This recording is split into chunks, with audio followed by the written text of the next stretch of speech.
We've had this Bose S1 for about a year, all right? I've got some complaints. Bluetooth, volume knob, and the battery life, all right? So, okay, so the Bluetooth. Sometimes it just doesn't connect. You turn it on, you push the button, you hold the button down, you push the button again, you turn it off, you turn it back on, you push the button, it just doesn't connect. Just randomly. And then the volume knob. I don't understand the layout, okay?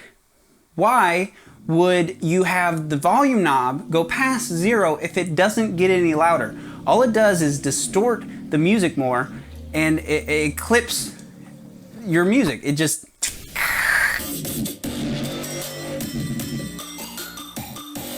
it doesn't get any louder. Why not have the volume knob stop at 0 if it doesn't get any louder past 0? With us redlining and possibly burning out our amp or blowing our speaker, we achieved another 2 decibels. All right, there's no reason to distort the music, possibly damaging our speaker. I guess that's a small, minor complaint, but don't turn it past 0 because it doesn't really freaking matter. Just keep it at unity. And I've heard of other DJs complaining about the battery life, dying after like sitting in a closet for a week. If you charge your phone and you put it in a drawer for a week, do you expect it to be fully charged? No. But why is the battery on a Bluetooth speaker dying if it's turned off? Okay? I mean, it's not like it's doing updates in the background. It's not like it's communicating and trying to get text messages, or it doesn't even have a clock that is trying to keep track of time. So why is a Bluetooth speaker dying? I was watching this video. Here's my theory on why the Bose S1 won't hold a charge. It's super nerdy, so if you want to skip to the end, that's totally fine. Bose found a bunch of old RAM sticks for cheap and decided to use them as the storage for the Bluetooth system. RAM sticks are volatile memory. DRAM is what's known as volatile memory. Meaning that it only stores the memory when there's power supplied to the RAM sticks.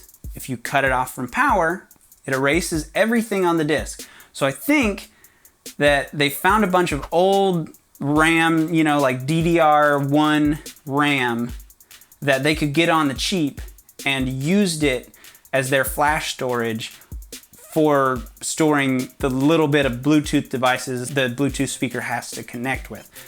If you let the battery die on the Bluetooth speaker, then the power supply is cut off from the memory, and that might explain why the Bluetooth just doesn't connect sometimes. If I think back, maybe the Bose speaker was dead and then we charged it and tried to connect Bluetooth and it didn't work. So maybe that's why.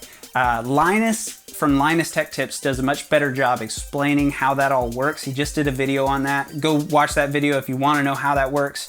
So these are my complaints. The battery life is actually really good. It really does last a long time, around 11 hours. So I can't really complain about it dying over a week's time.